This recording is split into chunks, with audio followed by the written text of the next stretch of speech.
Welcome to this DelftStack tutorial video. In today's tutorial, we will learn how to fix Snapchat. If your public profile is not showing, and why you may not be able to create one. Sometimes Snapchat prevents account from creating a public profile if you're under 18 or your account is new, or if there are any regional restriction.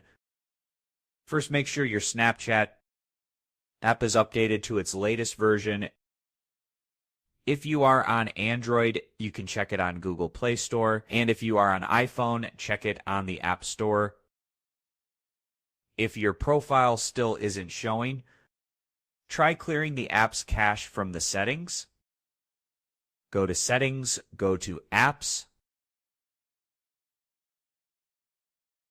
locate the Snapchat, and go to Storage and clear its cache. Finally, restart the app or your device. After this, eligible accounts should see the option to create a public profile. Following these steps should help you fix the issue and create your Snapchat public profile in 2025.